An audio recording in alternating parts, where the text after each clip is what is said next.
Hello student, मैं engineer SK गिरी और आज हम लोग पढ़ेंगे क्लास 11 चैप्टर 10 द्रव के तापीय गुण का लेक्चर नंबर 7।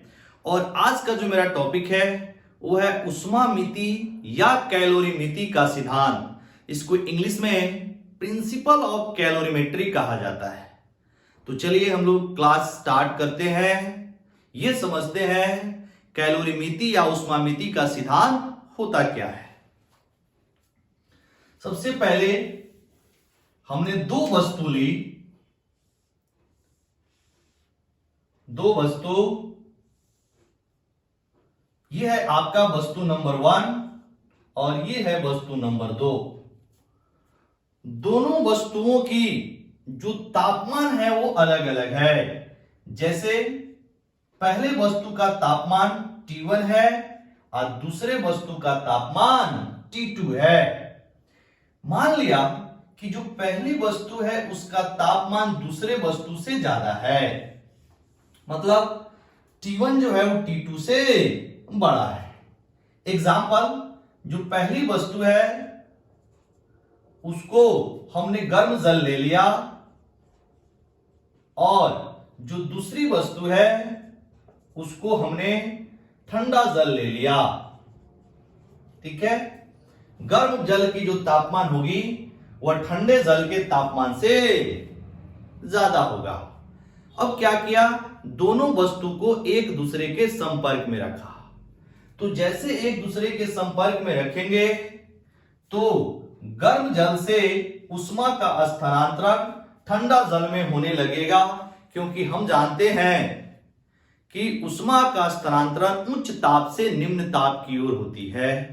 गर्म जल जो है इसकी तापमान ज्यादा है ठंडे जल के तापमान से, है कि नहीं। तो उष्मा का स्थानांतरण उच्च ताप से निम्न ताप की ओर होने लगा। मान लीजिए कि ये जो उष्मा है अगर परिवेश में नहीं जा पा रही है, यानी कि उष्मा का जो स्थानांतरण है अगर परिवेश के साथ नहीं होता है तो क्या होगा, गर्म जल जितना उष्मा लुप्त करेगा, मतलब त्यागेगा, उतना ही उष्मा ठंडे जल को प्राप्त होगा, क्योंकि जो उष्मा है वो परिवेश के साथ स्थानांतरित नहीं हो रहा है। ठीक है, तो इस केस में गर्म जल जितना उष्मा लुप्त करेगा वही ठंडा जल उष्मा को ग्रहण करेगा।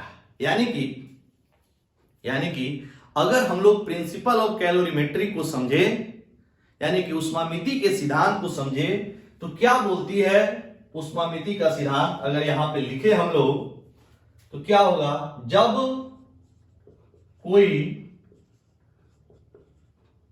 उच्च ताप वाली वस्तु, गर्म नहीं लिखेंगे ऐसे, उच्च ताप वाली वस्तु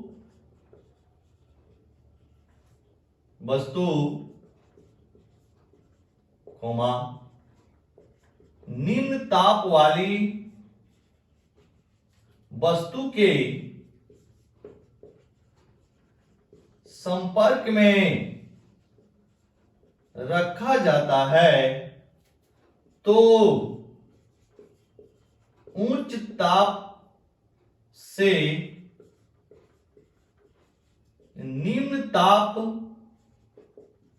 वाली वस्तु की ओर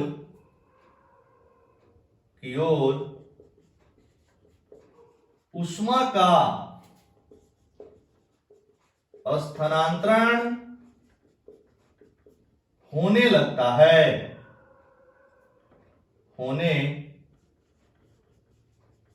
है। Full stop. यदि उष्मा का स्थानांतरण परिवेश के साथ न हो तो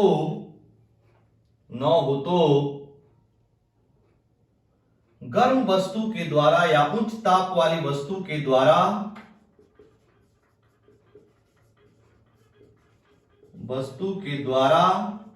लुप्त ऊष्मा लुप्त ऊष्मा निम्न ताप वाली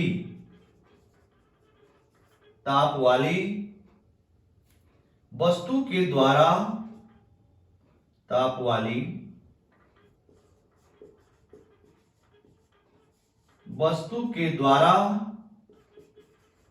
ग्रहण ऊष्मा के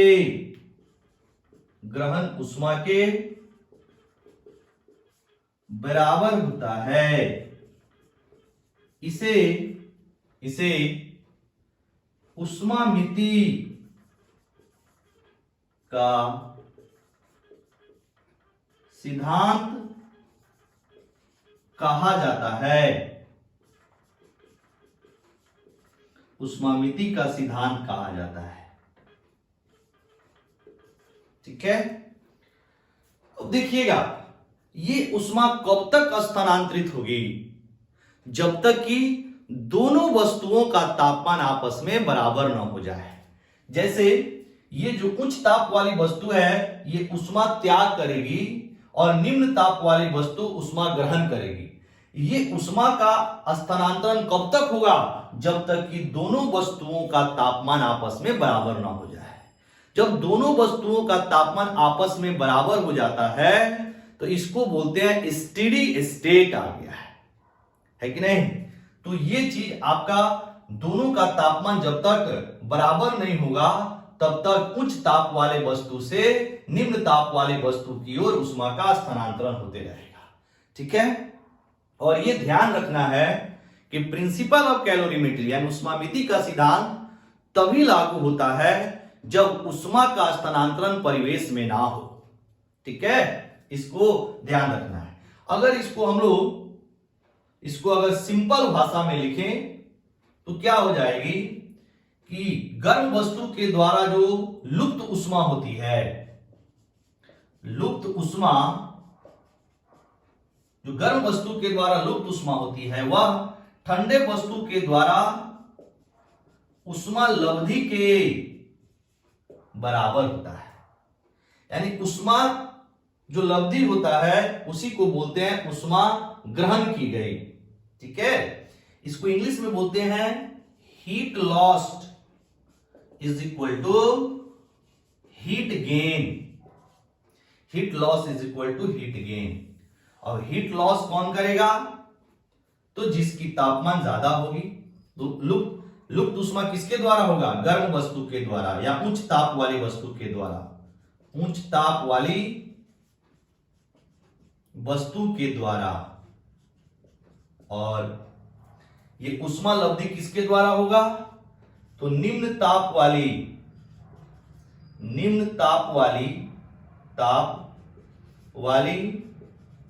वस्तु के द्वारा। तो ये है आपका ऊष्मामिति का सिद्धांत। क्लियर? इसको नोट कीजिएगा। अब जो एनसीईआरटी में क्वेश्चन है उसको हम लोग सॉल्व करते हैं। जो ऊष्मामिति के सिद्धांत पर आधारित क्वेश्चन है कुछ, उसको हम लोग सॉल्व करेंगे। तो पहले इसको आप नोट कीजिएगा। हो गया? चलिए, अब जो स्टूडेंट आज का वीडियो देख रहे हैं सबसे पहले वह एनसीईआरटी की जो नई वाली बुक है उसको लेके बैठेंगे और जो नई वाली बुक है उसका उदाहरण 10.3 निकालेंगे। मतलब एग्जाम्पल 10.3, वो भी एनसीईआरटी की नई वाली बुक। ठीक है, 10.3। चलिए इसको हम मिटा दे रहे हैं।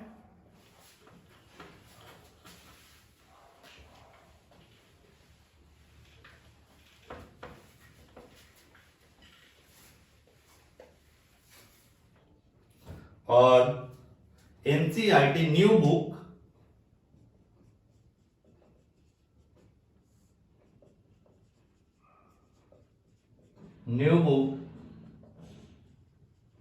एग्जाम्पल 10.3 यानी जो उदाहरण है 10.3 उसको हम लोग सॉल्व करते हैं।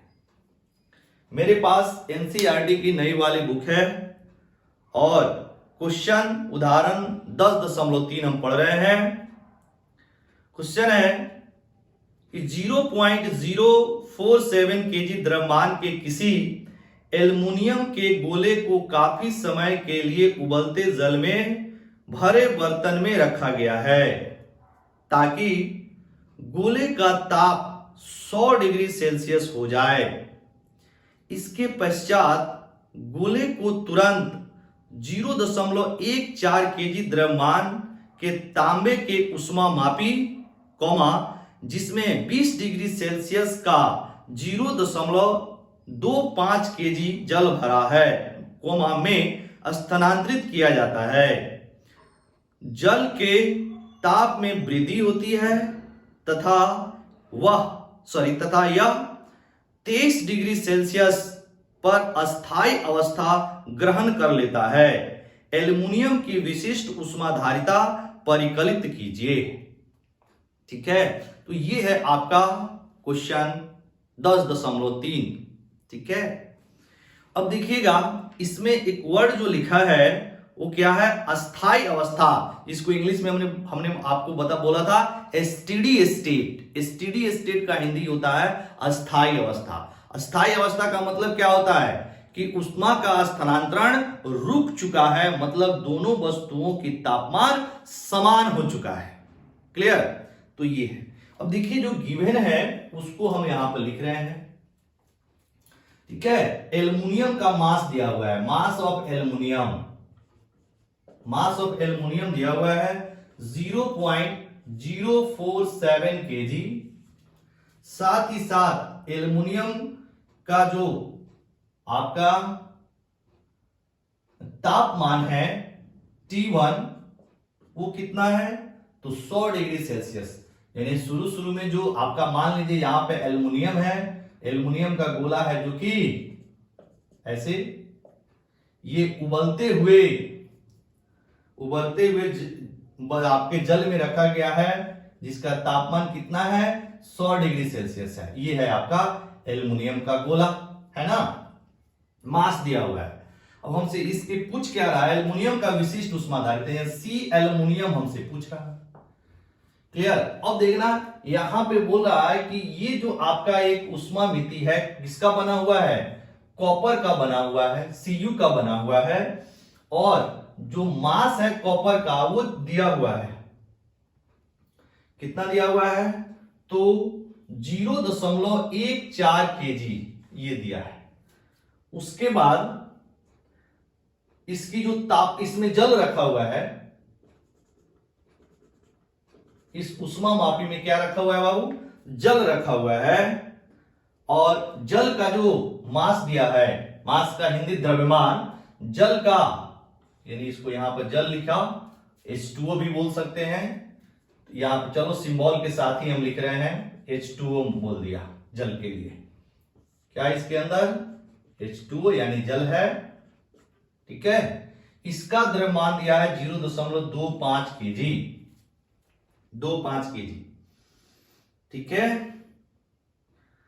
ये चीज है। और इस उष्मामापी का जो शुरू में तापमान है T1 is equal to 20 degree Celsius. ठीक है, अब क्या किया गया, इस एल्युमिनियम के गोले को इसके अंदर लाके डाल दिया गया। इस एल्युमिनियम के गोले को इस उष्मामापी के अंदर, ठीक है, जिसमें जल भरा है 20 डिग्री सेल्सियस पे है, उसके अंदर रख दिया।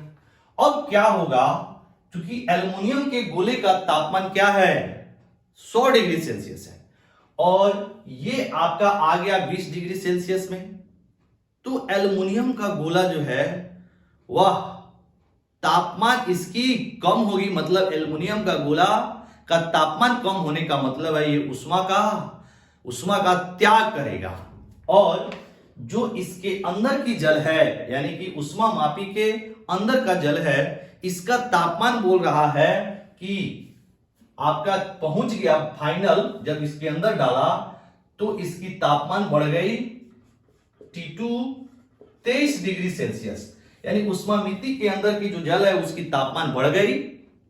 ठीक है, तो बताइए एल्युमिनियम की विशिष्ट उष्माधारिता क्या है, तो एल्युमिनियम के द्वारा जो लुप्त उष्मा होगी वही उष्मामापी के अंदर जो जल है और उष्मामापी के द्वारा दोनों, यानी उष्मामापी के अंदर की जल और उष्मामापी दोनों के द्वारा ग्रहण की गई उष्मा के बराबर होगा। इसमें आप एज्यूम करके चलेंगे, मान के चलेंगे कि उष्मा का स्थानांतरण परिवेश के साथ नहीं हो रहा है। क्वेश्चन में नहीं दिया, लेकिन आपको ये एज्यूम करके चलना पड़ेगा। अगर ऐसा नहीं लिखा है तो एज्यूम करके चलना पड़ेगा, है ना। तो अब देखिएगा, इसमें उष्मा ग्रहण कौन करेगा? उष्मामापी यानी कॉपर और जल दोनों करेगा, और यहां पर अल्युमिनियम क्या करेगा? अपनी उष्मा का त्याग करेगा। तो यहां पर क्या लिखेंगे? एल्युमिनियम के द्वारा लुप्त उष्मा बराबर उष्मामापी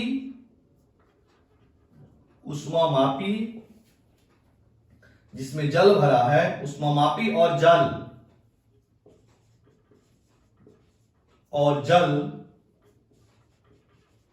के द्वारा ग्रहण उष्मा या उष्मा लब्धि ये हो जाएगा। ठीक है, चलिए, तो ये कितनी उष्मा लॉस करेगी, मतलब कितनी उष्मा का त्याग करेगा, वो कैसे निकालेंगे? एम एल्युमिनियम का सी एल्युमिनियम का इंटू डेल्टा टी। ठीक है, दिस इज इक्वल टू उष्मामापी कितना ग्रहण करेगा उसका लिखेंगे। तो M copper into C copper into delta T, अब plus M water C water into delta T. अब इसमें आपका आएगा specific heat of copper, specific heat capacity of copper, यानी कि जो आपका कॉपर है उसकी विशिष्ट उष्माधारिता कितनी होती है और जल का विशिष्ट उष्माधारिता कितनी होती है। तो यहां एनसीईआरटी के बुक में इस टेबल है, वहां से इसको आप लिख सकते हैं।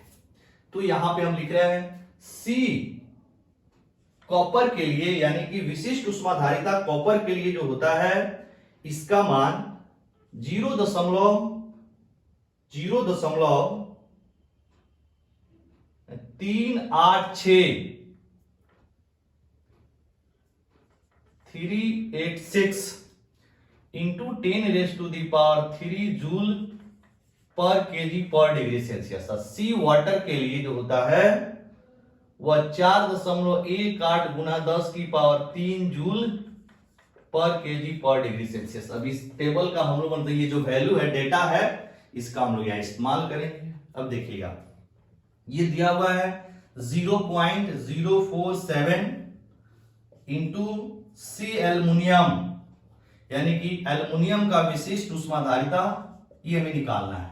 और डेल्टा टी क्या होगा? Delta T final minus initial. तो फाइनल कितनी है आपका 23, शुरुआती कितनी है 100। तो यहां पे लिखेंगे 23 माइनस 100। ठीक है, 23 माइनस 100 यानी कि वैल्यू ऋणात्मक आएगी। ध्यान से समझिएगा, वैल्यू ऋणात्मक आएगी। ठीक है, लेकिन हम लोग यहां पे लुप्त लिख चुके हैं। लुप्त का मतलब ही होता है कि एनर्जी निकलना, उष्मा का त्याग होना। लुप्त का मतलब ही होता है कि उष्मा निकलना। तो निगेटिव साइन यहां पे इंडिकेट करता है कि उष्मा निकल रही है। ठीक है, यानी कि यहां पे आप लिखिएगा तो 23 माइनस 10 लिखेंगे ना, सॉरी 23 माइनस 100 लिखेंगे, तो वैल्यू क्या आएगी? ऋणात्मक। तो यहां पर ऋणात्मक वैल्यू नहीं लेना है। बात समझ में आ रहा है? क्योंकि कितनी उष्मा लुप्त हुई। ठीक है, जैसे मान लीजिए अगर क्वेश्चन में लिखा हुआ है कि 5 जूल उष्मा लुप्त हो रही है, तो -5 जूल लिखेंगे। तो माइनस का मतलब क्या है? लुप्त उष्मा हो रही है, उष्मा निकल रही है। तो यहां पे इस माइनस का मतलब यही है। तो जब यहां पे लिखेंगे तो यहां पे एक माइनस साइन आएगा। ठीक है, तो उस माइनस साइन को हम लोग इग्नोर करेंगे। इसीलिए हम यहां पे पहले से ही लिख दे रहे हैं 100 माइनस 23। समझिएगा, ऐसा नहीं कि कंफ्यूज होना है कि सर यहां पे 100 माइनस 23 कैसे आ गया। ठीक है, पॉजिटिव बना के हमने लिखा, क्योंकि 23 माइनस एक्चुअली 100 होता तो माइनस आता साइन, तो माइनस साइन का मतलब यह है कि उष्मा निकल रही है। तो जब हम यहां लिखी थी उष्मा निकल रही है, तो फिर माइनस साइन को दिखाने का कोई मतलब नहीं है, इसीलिए हमने वैल्यू पॉजिटिव बनाने के लिए 100 माइनस 23 लिखा। क्लियर? चलिए, अब यहां पे ग्रहण हो रही है तो सारा जो आपका उष्मा है ये भी पॉजिटिव आना चाहिए, ये भी पॉजिटिव आना चाहिए, है कि नहीं? ग्रहण के लिए हम लोग पॉजिटिव लेते हैं। तो यहां पर एम आपका कॉपर का हो जाएगा 0.14 गुना सी कॉपर यहां पे लिखा हुआ है, तो कितना हो जाएगा 0.386 गुना 10 की पावर 3, ठीक है। और डेल्टा टी कितना हो जाएगा, ये आया है यहां पे अल्युमिनियम कितना 100 लेके, और बाद में जो सॉरी एक सेकेंड, ये तो 100 लेके आया है, लेकिन इसमें उष्मा मापी का जो तापमान था पहले 20 था, और जैसे ये एल्युमिनियम इसके अंदर आया है तो इसकी तापमान बढ़ के हो गई है 23, तो फाइनल है आपका 23 और शुरुआती है 20, तो यहां पर हो जाएगा 23 माइनस 20, ठीक है। उसी तरह इसके लिए लिखेंगे तो प्लस 0.25 है ना, 0.25 और गुना सी वाटर, तो ये हो जाएगा 4.18 गुना 10 की पावर 3, और फिर इसमें भी हो जाएगा 23 माइनस 20, ठीक है। अब इसको सॉल्व करना है, तो ये आ जाएगा बाबू 0.047, ये हो जाएगा आपका सी एल्युमिनियम गुना 77 इज इक्वल टू, जब इसको सॉल्व करेंगे तो 0.14 गुना हो जाएगा, इसको अब 386 लिख दे रहे हैं, ठीक है। ये 3 जीरो इसको दे दिया और ये हो जाएगा आपका 3, ठीक है। फिर प्लस ऐसा करते हैं 0.25, इसको आप क्या कीजिए 3 जीरो दे देंगे, तो ये हो जाएगी गुना 418 पर 1 जीरो, 3 जीरो जाएगा, 1 जीरो आपका खत्म हो जाएगा, आइए फिर से हो जाएगा आपका 3। अब यहां पर हम इस्तेमाल करेंगे कैलकुलेटर का, क्योंकि बहुत ही आपका लेंदी कैलकुलेशन है, कैलकुलेटर हम यहां पर यूज कर रहे हैं। यहां पर 0.47 इंटू 0.047 इंटू 77, ये आ जाएगा 3 सॉल्व करेंगे तो 3.619 into C aluminium is equal to, जब इसको सॉल्व करेंगे तो ये देखिए कितना आता है 0.14 इंटू 386 इंटू 3, तो ये हो जाएगा आपका 162.12, प्लस इसको जब सॉल्व करेंगे तो ये देखिए कितना आता है 0.25 गुना में 4180, और फिर ये हो जाएगा गुना 3, तो ये आ गया आपका 3135, ठीक है। अब इसको जोड़ देते हैं, 3135 में ये आपका हम लोग जोड़ेंगे कौन सा, तो 162.12, तो ये आ जाएगा 3297, इसको जब सॉल्व करेंगे तो ये आ जाएगा 3297.12, ठीक है। अब यहां से आसानी से आप सी एल्युमिनियम, सी का मतलब क्या है जी, विशिष्ट उष्माधारिता, तो एल्युमिनियम का जो विशिष्ट उष्माधारिता होगा ये 3297.12, अब बट्टा में ये आ जाएगा आपका 3.619, ठीक है, 619।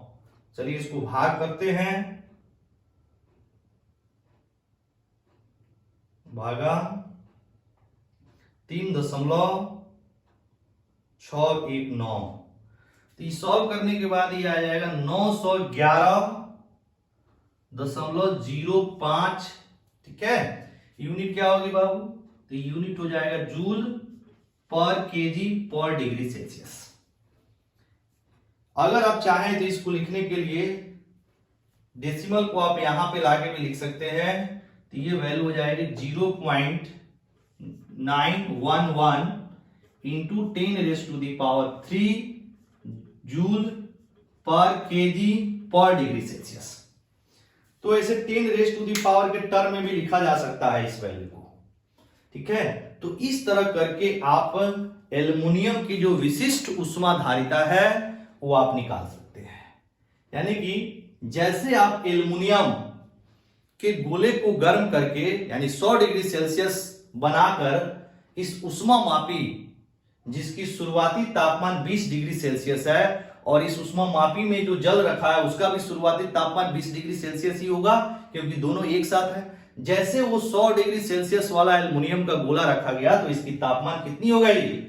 23 डिग्री सेल्सियस हो गई ऊष्मामापी का। तो पूछ रहा था कि चलिए बताइए कितना जो एल्युमिनियम का विशिष्ट ऊष्माधारिता कितना होगा। तो इस प्रोसेस से आप निकाल सकते हैं। एल्युमिनियम के द्वारा जो लुप्त ऊष्मा होगी मतलब त्यागी गई जो ऊष्मा होगी वह ऊष्मामापी और जल के द्वारा ऊष्मा लब्धि के बराबर होगा, मतलब ग्रहण की गई ऊष्मा के बराबर होगा। क्लियर? तो चलिए आज का क्लास हम लोग यहीं खत्म करते हैं। अभी 2 एग्जाम्पल और है जो कि एक आपका ऊष्मामिति के सिद्धांत का है और दूसरा हमने आपको बताया है तापमान वक्र, उस पर आधारित है। क्लियर? तो इस दोनों आपके एग्जाम्पल क्वेश्चन को यानी कि 10.4 और 10.5 वो हम लोग नेक्स्ट क्लास में पढ़ेंगे। ठीक है, तब तक आप लोग पढ़ते रहें। Very very thank you.